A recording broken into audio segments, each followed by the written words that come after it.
Pero ahora voy al que me envió, y ninguno de vosotros me pregunta, ¿a dónde vas? Antes porque os he dicho estas cosas, tristeza ha llenado vuestro corazón. Pero yo os digo la verdad, os conviene que yo me vaya, porque si no me fuere el Consolador, no vendría a vosotros, mas si me fuere, os lo enviaré. Y cuando Él venga, convencerá al mundo de pecado, de justicia y de juicio. De pecado por cuanto no creen en mí, de justicia por cuanto voy al Padre y no me veréis más, y de juicio por cuanto el príncipe de este mundo ya ha sido juzgado, ha sido ya juzgado. Aún tengo muchas cosas que deciros, pero ahora no las podéis sobrellevar. Pero cuando venga el Espíritu de verdad, Él os guiará a toda verdad, porque no hablará por su propia cuenta, sino que hablará todo lo que oyere y os hará saber las cosas que habrán de venir. Momentos antes de estas palabras de nuestro Señor Jesucristo, Él estaba advirtiéndoles a sus discípulos de que estaban en un mundo hostil hacia ellos. Iban a ser perseguidos, los iban a echar de las sinagogas. Entonces, este es el sermón del monte, y todas estas cosas Jesús se los dijo en una noche, horas antes de su crucifixión. Y ahora está hablando de la obra del Espíritu Santo. Y los apóstoles tienen que enfrentarse a un problema. Y el problema mayor no es tanto la persecución que ellos se van a enfrentar y que todos nosotros nos vamos a enfrentar, como ya lo vine diciendo el domingo pasado. El problema mayor de cualquier persona que comparta su fe, ya sea en otras naciones, transculturalmente, o sea a nivel local, el problema con el que siempre nos vamos a encontrar va a ser la maldad, la pecaminosidad, la condición pecaminosa que cada hombre tiene, como lo declara Efesios 2:1, dice, y Él os dio vida a vosotros cuando estabais muertos en vuestros delitos y pecados. Romanos 3:11, no hay quien entienda, no hay quien busque a Dios, todos se desviaron, a una se hicieron inútiles. No hay quien haga lo bueno, no hay ni siquiera a uno. Entonces el diagnóstico de la palabra de Dios hacia el hombre es que no hay nadie que pueda hacer lo bueno, no hay nadie quien busque a Dios, todos se volvieron inútiles y todos están muertos en sus delitos y pecados. Cada vez que un creyente comparte su fe, predica la palabra, está hablándole a personas enemigas de Dios y que están muertas espiritualmente. Con esto, la palabra nos enseña que nosotros no necesitamos mejorar, sino nacer de nuevo y tener vidas de arrepentimiento. Dios no nos acepta porque hacemos cosas malas, sino porque somos personas malas. Y desde ahí Él tiene que hacer una obra en nuestras vidas. Entonces ese es el diagnóstico que la palabra da del hombre, de su naturaleza. No hay un porcentaje de bondad.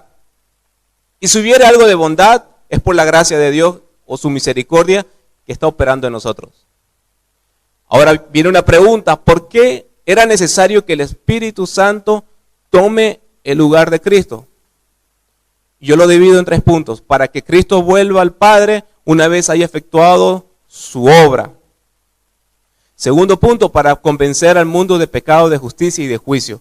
Tercer punto, para que los apóstoles sean guiados a toda verdad y que de esa manera el Espíritu Santo nos ayude a glorificar a Cristo. Por eso era necesario que Jesús vaya al Padre y el Consolador esté con nosotros.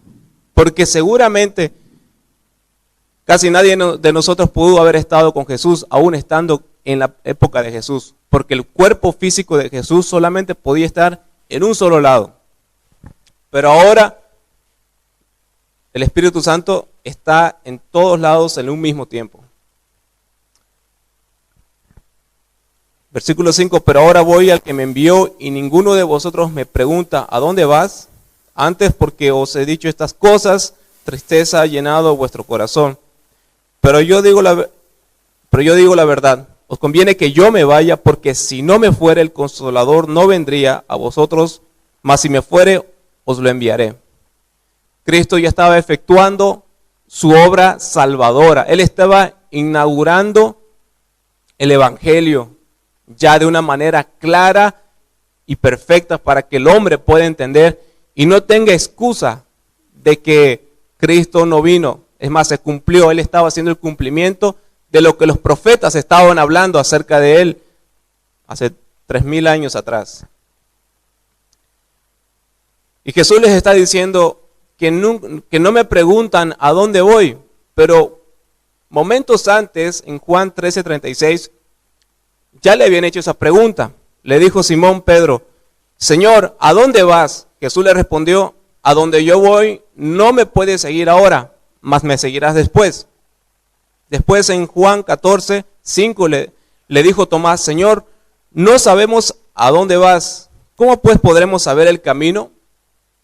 Jesús les dijo, yo soy el camino y la verdad y la vida, nadie viene al Padre sino por mí. En 2 ocasiones ya le habían preguntado a Jesús que a dónde iba, y Jesús en esta ocasión les está diciendo a sus apóstoles, ustedes no me están preguntando a dónde voy, y es más, están tristes, no están gozosos. Parece una aparente contradicción, ¿cierto? Pero no es así. Los discípulos en esta parte y en los versículos que acabo de leer, ellos no estaban preocupados por el lugar donde iba a ir Jesús. Ellos estaban preocupados por ellos mismos.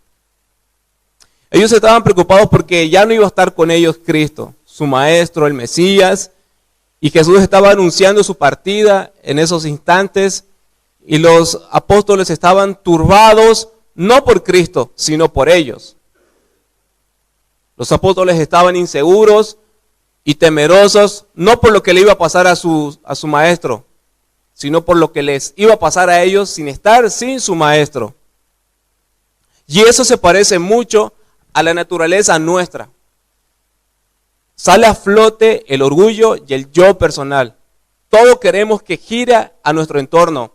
Queremos que el Evangelio nos beneficie de sus bendiciones, pero muy poco a veces queremos que Dios sea el centro de nuestra vida. Es muy fácil decir, Cristo es el todo para mi vida, o Cristo es el centro de mi vida, pero lo real es que aún estando Cristo con ellos, sus discípulos, a sus discípulos más les importaba qué beneficios sacar de estar con Cristo, que los beneficios de la persona de Cristo. El culto tiene que girar en torno a las alabanzas que a mí me guste. La predicación tiene que girar en torno a lo que yo quiera escuchar.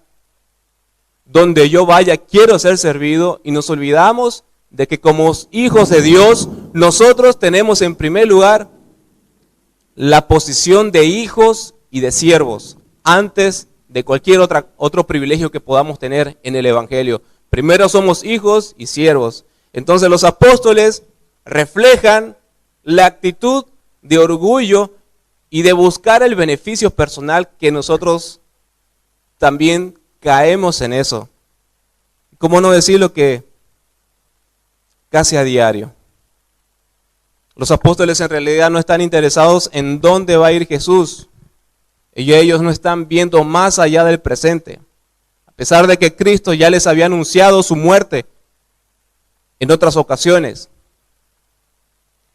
Y lo triste es que en vez que los apóstoles puedan estar gozosos de que iba a venir el Espíritu Santo, porque ya Cristo les había hablado del Espíritu Santo, que Él les iba a decir y les iba a poner qué cosas hablar en frente de los reyes, que Él iba a dar testimonio del Hijo a ellos para que ellos testifiquen a otros, en vez de estar felices por la presencia omnisciente del Espíritu Santo, ellos estaban tristes. Ellos no querían. Ellos solo querían a Jesús para ellos, pero no querían a Jesús para todo el mundo. Y eso nos lleva al segundo punto. La necesidad de que Cristo se vaya de este mundo, que ascienda a los cielos con poder y autoridad, es por el segundo punto, para convencer al mundo de pecado, de justicia y de juicio. Dice el versículo 8, Y cuando Él venga, convencerá al mundo de pecado, de justicia y de juicio. De pecado por cuanto no creen en mí, de justicia por cuanto voy al Padre y no me veréis más, y de juicio por cuanto el príncipe de este mundo ha sido ya juzgado.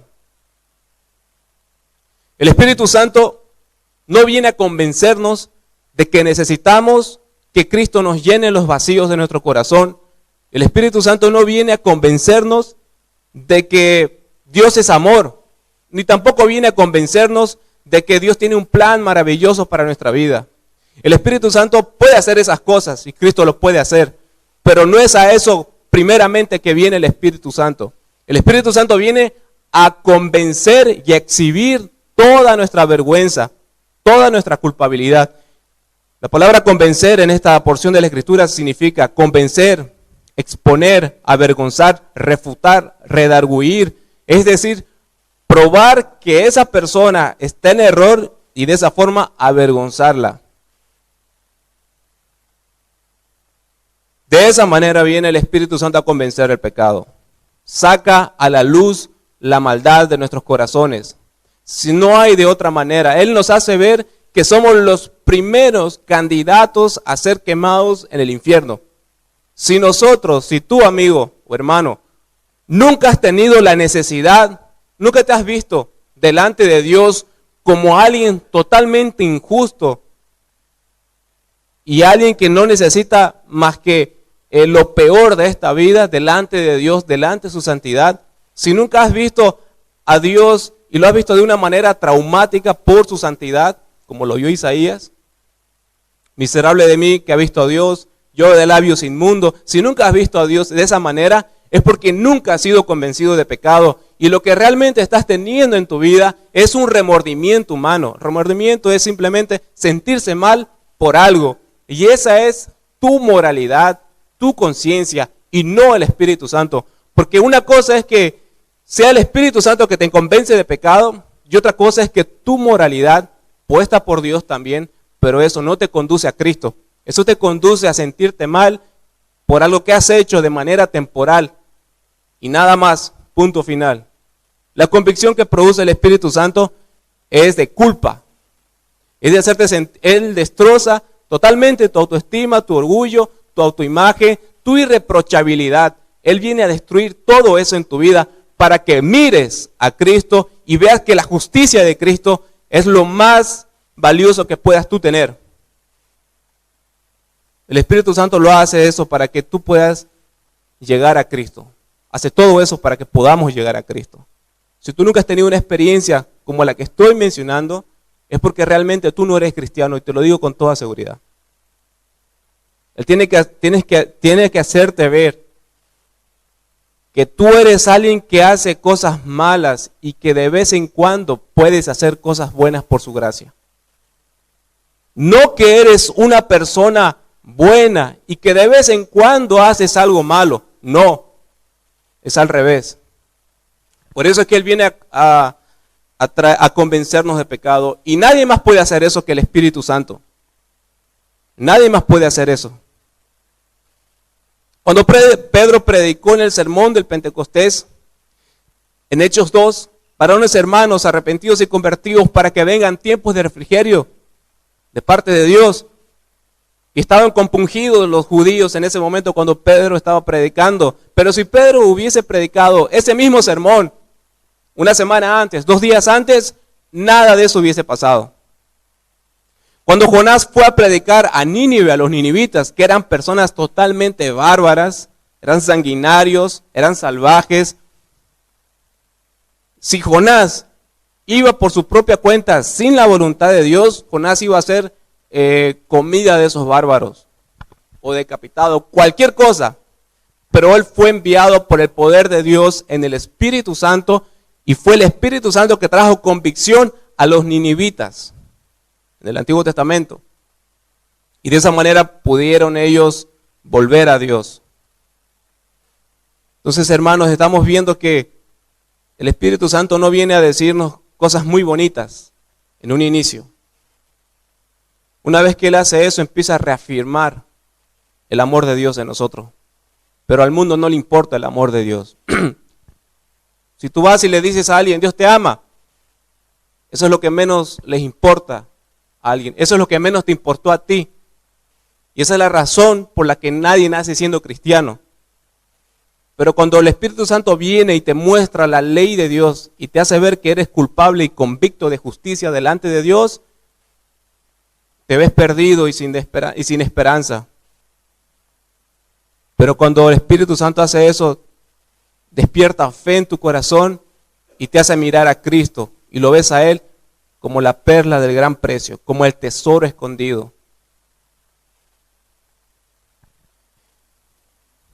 El Espíritu Santo vino a convencer de justicia. El Espíritu Santo vino a demostrar que la justicia nuestra no es más que un mérito suficiente para ser echados al infierno. Vino a demostrar que nuestra irreprochabilidad, que toda nuestra autoimagen y nuestra supuesta bondad no es suficiente para que Dios nos ame y para que seamos hijos suyos y Él nos adopte. La regla común de todas las personas antes de llegar a Cristo y aún también cuando ya están en Cristo es verse como personas buenas, como personas que no han roto un plato, pero Dios lo ve como Isaías 64, 65. Bien, todos nosotros somos como suciedad y todas nuestras justicias como trapos de menstruación, y caímos todos nosotros como la hoja y nuestras maldades nos llevaron como viento. Nuestra justicia para Dios es apestosa. Nuestra justicia para Dios es abominable. Él rechaza nuestra justicia porque no es suficiente. Él solamente acepta a personas que sean como Cristo, únicamente. Él no acepta una medida de justicia ni más baja ni más alta, porque no hay más alta.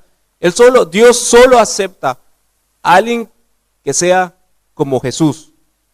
Perfecto, intachable, santo. Y solamente podemos ser como Cristo por medio de la fe. Hermanos, esa es la buena noticia.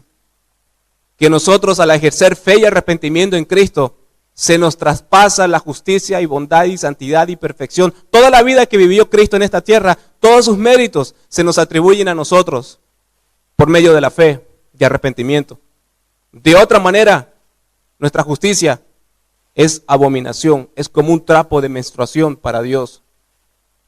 Eso debe hacerte pensar y hacernos meditar si realmente nosotros estamos en la fe que salva o estamos en nuestra justicia que nos defiende y nos hace enemigos de Dios. ¿Qué justicia te está recubriendo en esta mañana? ¿Cuál es la justicia que revistes tú esta mañana?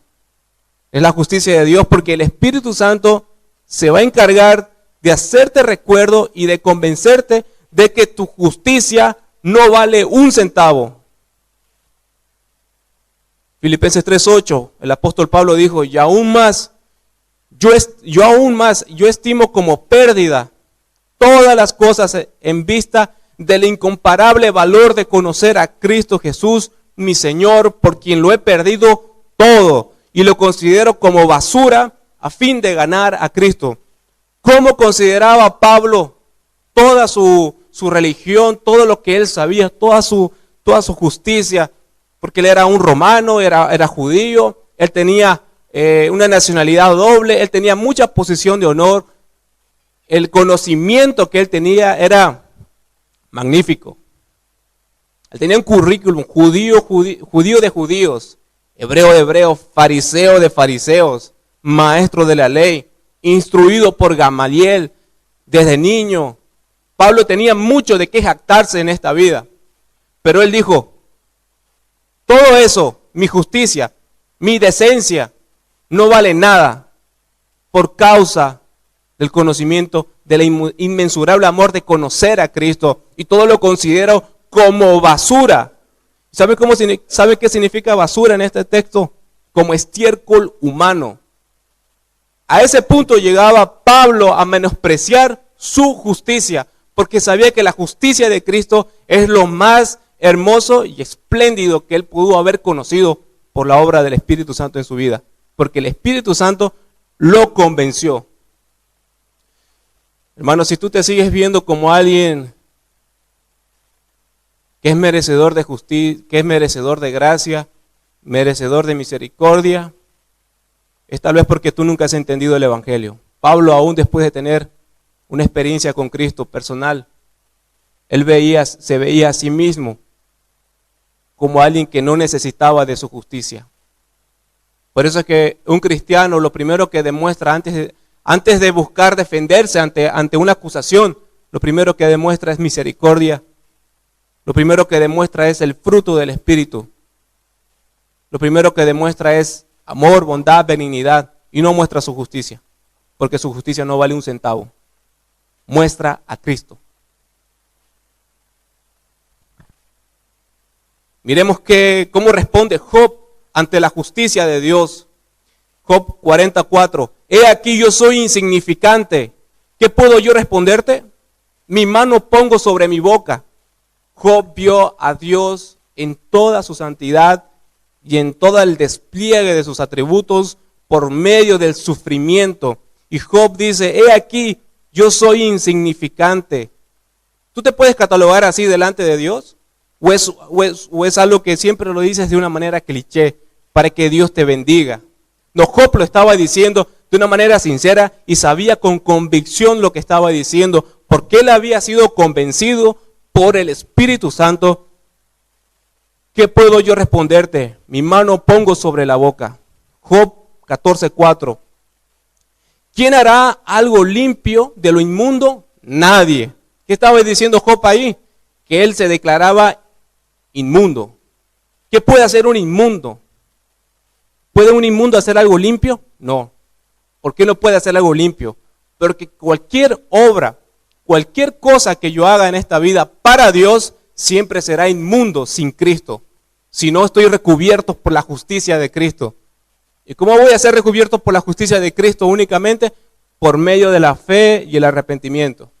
Si yo no tengo fe y arrepentimiento, mi querido hermano o amigo que estás esta mañana acá, eres rechazado por Dios. Necesitas ser recubiertos por la justicia de Dios.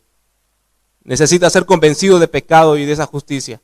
De que tu justicia no tiene ningún valor, ningún mérito. El único mérito que te da tu justicia es para ser echado al infierno. Esta es la manera en cómo un hombre responde a Cristo bajo la guía del Espíritu Santo.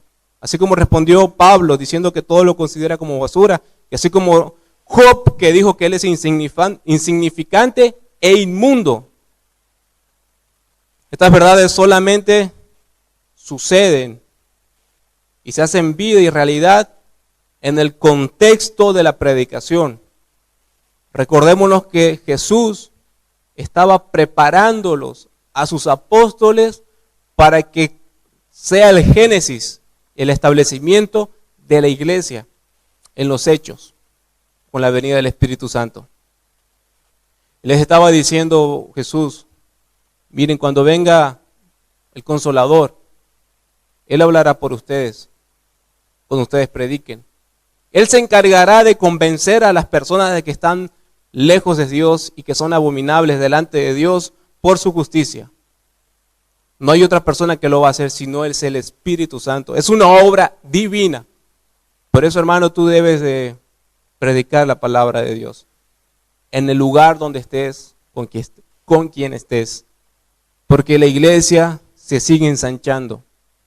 El número de los escogidos no se ha llenado. Cristo no ha venido todavía.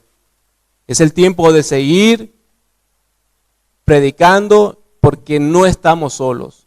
Y la manera en la que podemos confiar de que es de Dios la obra es porque siempre somos totalmente insuficientes para predicar.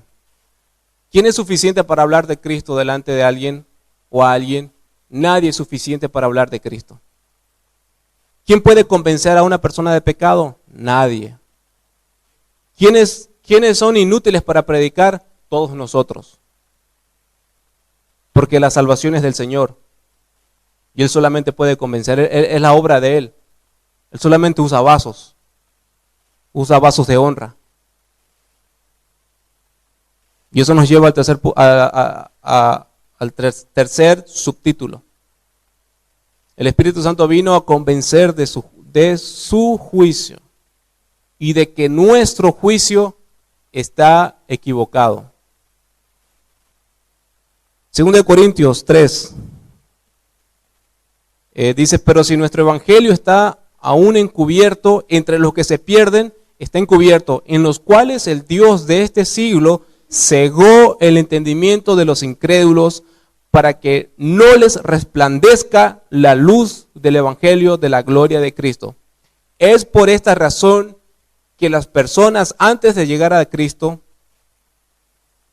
y amigo, tal vez tú lo estés mirando hacia Cristo esta mañana. Lo miras a Cristo como alguien que sufrió en una cruz, que recibió una gran paliza, que fue un hombre que lo lincharon injustamente y nada más, se acabó. Alguien sufriente. Por eso es que nuestros amigos de la Iglesia Católica siempre están esforzándose por poner a un Cristo que está llorando, que está lleno de heridas, pero hasta ahí nomás, y se ponen a llorar. Y muchas veces, en realidad, esa es la imagen que todo el mundo tiene de Cristo. Como alguien que sufrió, como alguien que fue víctima de flagelos. Y es todo un romanticismo que le hacen a Cristo. Le hacen una película, la pasión de Cristo, y lo miran a Cristo como alguien que recibió injusticia. Esa es la manera en cómo Satanás quiere que lo miremos a Cristo. Y nada más. Esa es la manera en cómo el mundo quiere que lo miremos a Cristo. Esa es la manera en cómo el sistema de antivalores de este mundo quiere que lo miremos a Cristo. Ese es el juicio errado que tiene este mundo de Cristo. Ese es el juicio errado. Yo nunca he visto una película donde, o bueno, no sé si habrá, pero nunca he visto una película donde retrate la magnificencia de Cristo en victoria sobre el Satanás y este mundo. Sobre la supremacía de Cristo, sobre todo poder y potestad que hay en este universo. Porque Dios no está en una lucha de poderes. Él está sentado en su trono, diciendo, controlando todas las cosas. Y aún Satanás hace lo que tiene que hacer porque Dios lo gobierna a él. Dios es soberano sobre todas las cosas. Pero las personas en este mundo tienen prejuicios equivocados respecto a la obra redentora de Cristo y las cosas espirituales de este mundo. Si yo creo en Cristo a mi manera, Él es, yo me relaciono con Él porque Él me bendice, porque Él me ha hecho muchas cosas, porque Él es todo amor, porque yo no creo que a nadie Él eche al infierno, porque Él es una persona que ama. Entonces, ¿cómo un Dios de amor va a echar a personas al infierno? ¿Cómo Él se va a enojar? Yo creo que Él es como un padre, así como un padre no quiere lo malo para su hijo, Él va a hacer de alguna manera para que Él vaya al cielo. No, esa es la idea de Satanás, esa es la idea del mundo. Hay una justicia punitiva y correctiva. La punitiva es para los inconversos. La disciplina para el inconverso es para hundirlo en su pecado y en el infierno. La justicia para el hijo es disciplinarlo para que vuelva al camino de Dios. Una disciplina correctiva. Pero el mundo tiene prejuicios pecaminosos respecto a la obra de Cristo. Juan 24:4. No juzguéis según las apariencias, sino juzgad con justo juicio. Por eso es que el mundo no puede hacer justos juicios. Por eso es que a Jesús se lo ve normalmente como alguien luchando de manera injusta, recibió una paliza por amor y hasta ahí llega el cuento de Jesús. Este es el juicio del mundo, lo que hace que el espíritu de Satanás quiere que creamos las personas. Pero en Colosenses nos dice una cosa muy diferente respecto al juicio que las personas tienen de Cristo. Dice, anulando el acta de los decretos que había contra nosotros, que nos era contraria, quitándola de en medio y clavándola en la cruz y despojando a los principados y a las potestades, los exhibió públicamente, triunfando sobre ellos en la cruz. Lo que parecía ser la derrota de Cristo era la derrota de Satanás en la cruz de Cristo. Él los exhibió públicamente. Toda potestad, toda fuerza del infierno fue avergonzada en la cruz. Apocalipsis 20:10. Y el diablo que los engañaba fue lanzado en el lago de fuego y azufre, donde estaban la bestia y el falso profeta. Y serán atormentados. ¿Serán qué? Atormentados día y noche por los siglos de los siglos. Aquí debe de desaparecer la imagen de que quien gobierna el infierno es Satanás. No, él va a ser atormentado. Él es alguien que va a ser atormentado junto con los que no ejerzan arrepentimiento y fe, con los que no sean convencidos de pecado, de justicia y de juicio, y con todas las legiones de demonios que puedan haber. Él va a ser echado por Dios a ese lugar. ¿Por qué? Porque Cristo los venció en la cruz. Y esa victoria de Cristo en la cruz es tu victoria y mi victoria únicamente por medio de la fe. Únicamente por medio de la fe y el arrepentimiento. Esa es nuestra victoria. Nosotros participamos de todos estos beneficios del Evangelio, pero únicamente con fe y arrepentimiento. No existe otra más. ¿Qué es la fe? La fe es la mano de un miserable que no tiene nada que dar y que tiene todo que recibir. ¿El arrepentimiento qué es? El arrepentimiento es un cambio de mentalidad. Es dar un giro por el camino del pecado, ahora doy un giro al camino de santidad. Antes yo odiaba a Dios, llamaba el pecado, ahora odio el pecado y amo a Dios. Eso es arrepentimiento. El arrepentimiento únicamente sucede no en la voluntad del hombre, únicamente sucede por el Espíritu Santo que convence de pecado. El hombre por sí mismo no se puede arrepentir. Por eso es que aquí, en esta iglesia, no hacemos esa oración de fe que se acostumbra a hacer. Porque muchas veces cuando la hacen, piensan que se están arrepintiendo. Pero no se están arrepintiendo, están repitiendo una oración nada más. Eso no es arrepentirse. Arrepentirse es que después de este culto, tú vivas lo que se ha predicado. Arrepentimiento no significa llorar en medio de la alabanza o del culto. Arrepentimiento significa que tú lo apliques en tu vida, en tu corazón, en tus relaciones, en tu trabajo, todas estas verdades que permeen, que tú reflejes el fruto del Espíritu en tu vida. Ahí se ve el arrepentimiento. Por eso es que no hacemos ningún llamado de arrepentimiento al altar, porque eso no está ni en la Biblia, nunca hicieron los apóstoles. Quien hace el llamado a arrepentimiento es el Espíritu Santo en los corazones de los hombres, no un siervo, no un humano.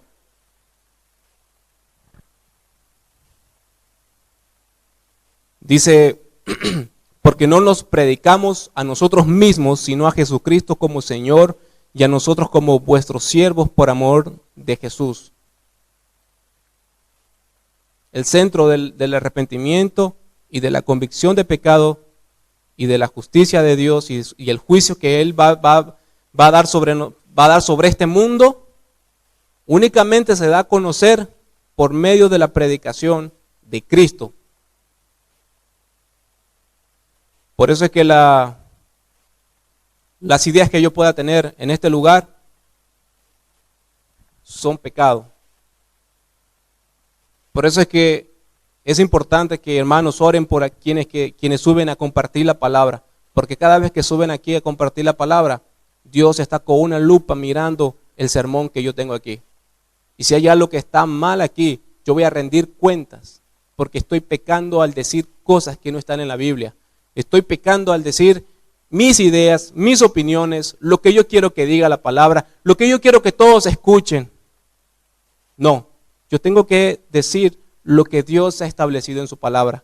Y lo vamos a ver más adelante. Para guiar a toda verdad a los apóstoles y glorificar a Cristo. Es mi último punto.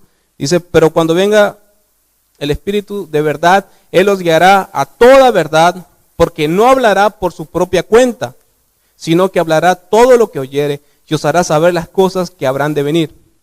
Él me glorificará porque tomará de lo mío y os lo hará saber. Todo lo que tiene el Padre es mío, por eso dije que tomará de lo mío y os lo hará saber. Aquí vemos la sumisión trinitaria. Es algo espectacular lo que lo que Jesús está diciendo acá, que muchas veces no lo captamos por una lectura rápida, pero el Espíritu Santo, a pesar de ser Dios, y Jesús es Dios también, Dios Padre, los tres disfrutan de igual en poder y en atributos, tienen igual dignidad, los tres merecen adoración, pero ninguno de los tres, ninguno de los dos, el Espíritu Santo y Jesús, hablan por su propia cuenta. Jesús dijo que Él no viene a hablar por su propia cuenta, sino que Él viene a hacer la voluntad de su Padre, que Él viene a enseñar la doctrina de Dios, que Él no viene a hacer su voluntad, sino la voluntad del que lo envió. Jesús siempre estuvo diciendo las cosas que Dios le dijo que diga. Y ahora, en este contexto, en este punto, al irse Jesús, el Espíritu Santo va a hacer lo mismo que hizo Jesús. Ahora el Espíritu Santo está diciendo, yo no voy a hablar por mi propia cuenta. Yo voy a dar a conocer lo que Cristo ha dicho mientras ha estado acá. Y la primera promesa que vemos aquí, pero cuando venga el Espíritu de verdad, Él os guiará a toda verdad. Esa toda verdad se está refiriendo únicamente a los apóstoles. Se está refiriendo a los apóstoles. Por ejemplo, quienes van a disfrutar de ser guiados a toda verdad, en ese momento eran los apóstoles, porque ellos iban a escribir el Nuevo Testamento. Se está refiriendo a eso esta palabra. No se está refiriendo a un universalismo de ser guiados para toda verdad, sino que los apóstoles iban a ser encargados de escribir el Nuevo Testamento. ¿Me están escuchando, cierto? ¿Se escucha bien?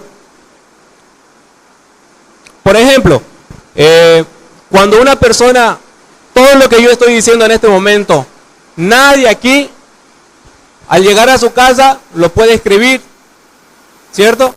Nadie puede escribir lo que yo estoy diciendo llegando a su casa. Únicamente por una obra sobrenatural, el Espíritu Santo los inspiró a los apóstoles para que ellos sean recordados cada palabra que dijo Jesús y ellos lo escriban. Por eso es que el Espíritu Santo los estaba guiando a toda verdad. En otras palabras, Jesús les estaba diciendo, cuando yo me vaya, todo lo que yo hablé con ustedes, en el sermón del monte, en este sermón de despedida, en mis parábolas, todas las palabras que yo dije, el Espíritu Santo se las va a hacer recuerdo y ustedes van a escribirlos. Por eso van a ser guiados a toda verdad. Y ahora, nosotros disfrutamos de esa guianza que tuvieron los apóstoles.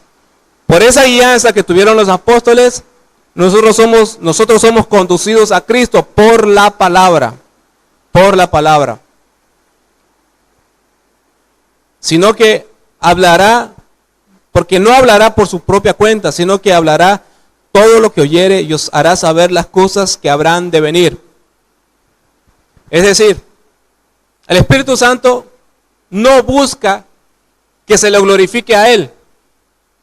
Ustedes han visto esas iglesias que hablan del Espíritu Santo por todo lado, en honor al Espíritu Santo, que en las noches de gloria le hacen un culto al Espíritu Santo.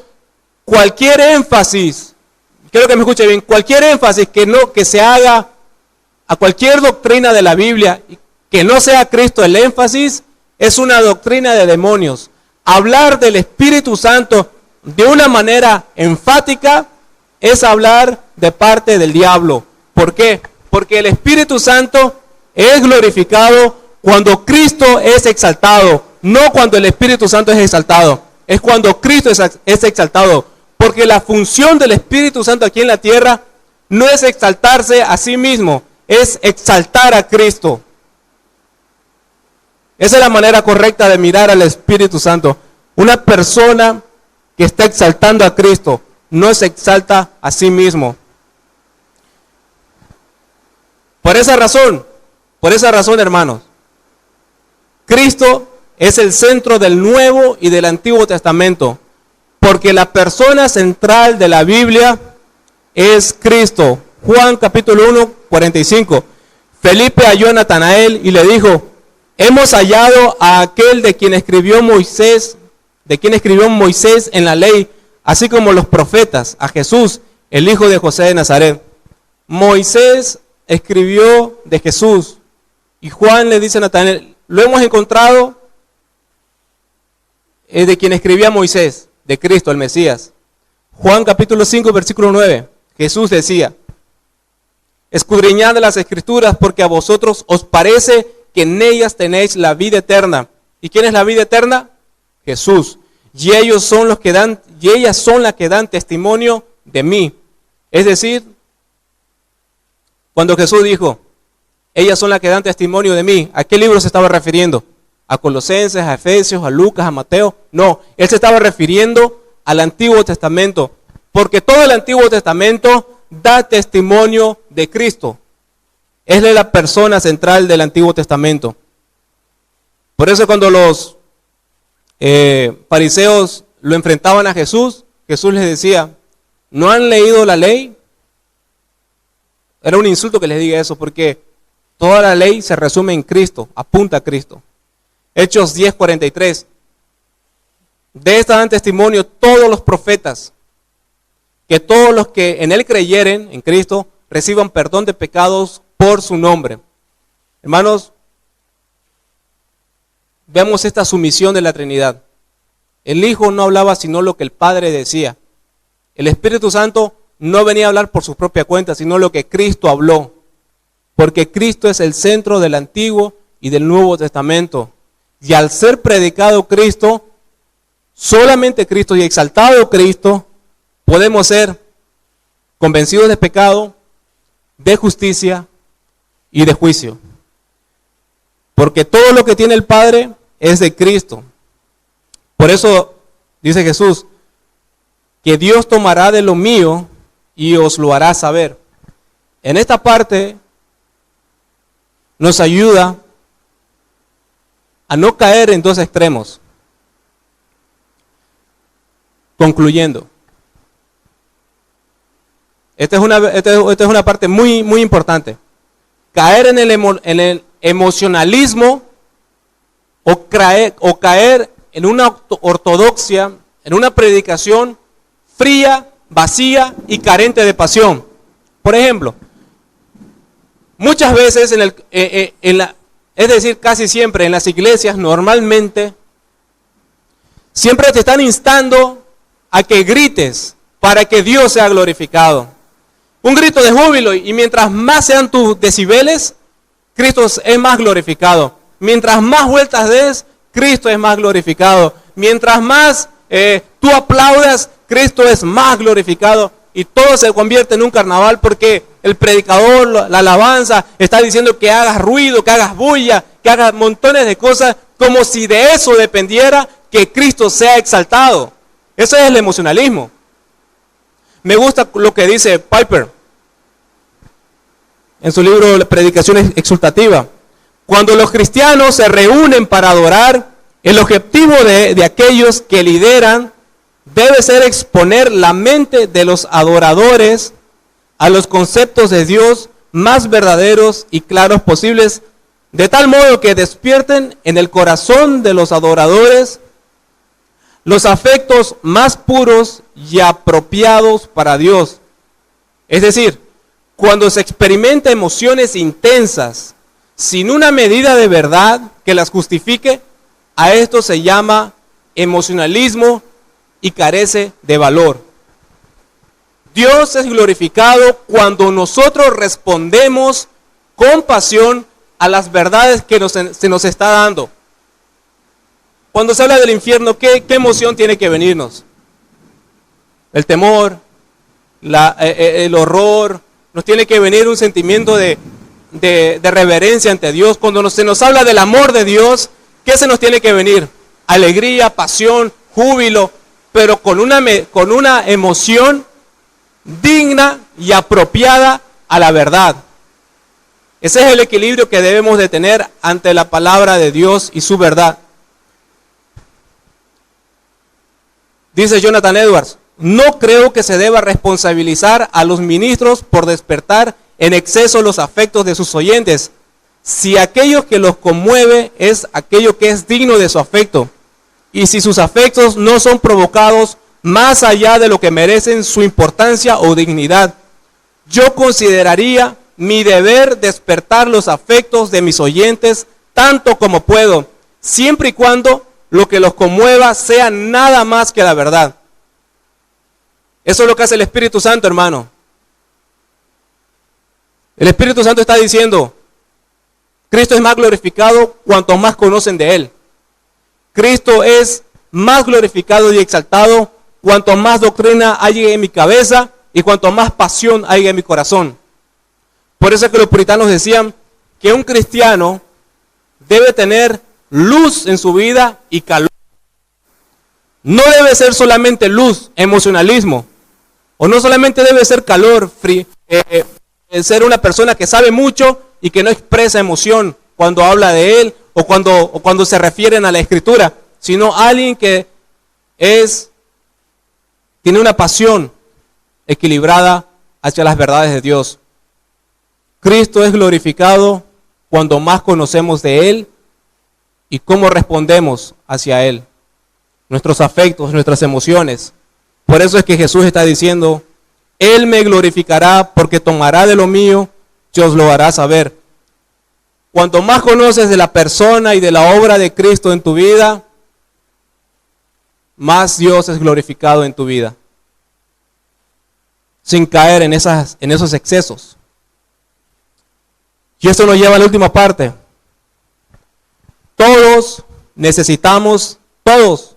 aquí necesitamos tener una experiencia traumática con la santidad de Dios, como lo dijo Sproul. Una experiencia traumática como lo tuvo Job. De oídas había oído a Dios, mas ahora yo lo conozco. Una experiencia traumática como lo tuvo el apóstol Pablo cuando se le apareció Cristo y su vida cambió, vio la santidad de Dios. O una experiencia traumática como lo tuvo Isaías cuando lo vio a Dios con arcángeles y querubines. Y la única manera de ver así a Dios como una experiencia traumática es que estés consciente de tu pecaminosidad y consciente de que Cristo es suficiente para tu vida, que Él puede saciar cada anhelo de tu corazón. Cuando había una persona que estaba predicando en inglés y que no entendía muy bien el español, era un misionero que lo acompañaba, Paul Washer.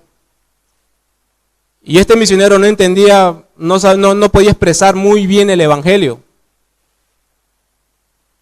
Pero en una de esas él dijo, en sus intentos de que le entiendan, él dijo, Dios es como las estrellas, es luz, es pureza, es blanco. Ustedes son como los gusanos.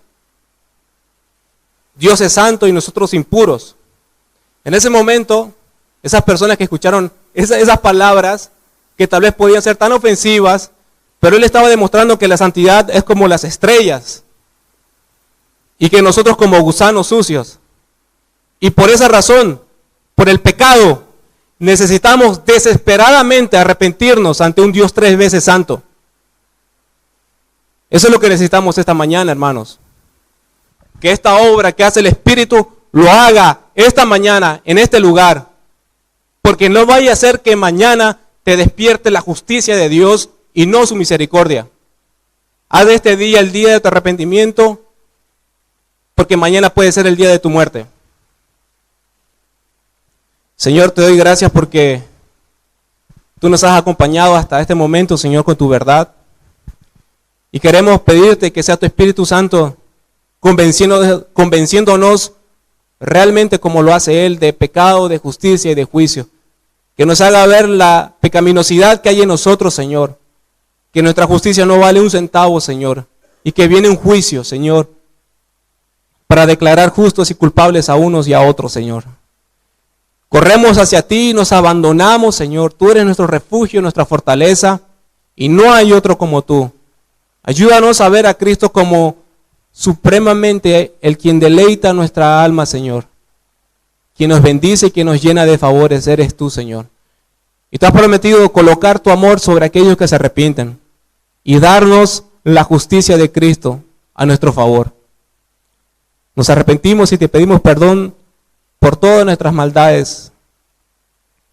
Reconocemos, Señor, que no hay en otra salvación que no sea en ti, Señor. Te agradecemos en el nombre de Jesús. Amén.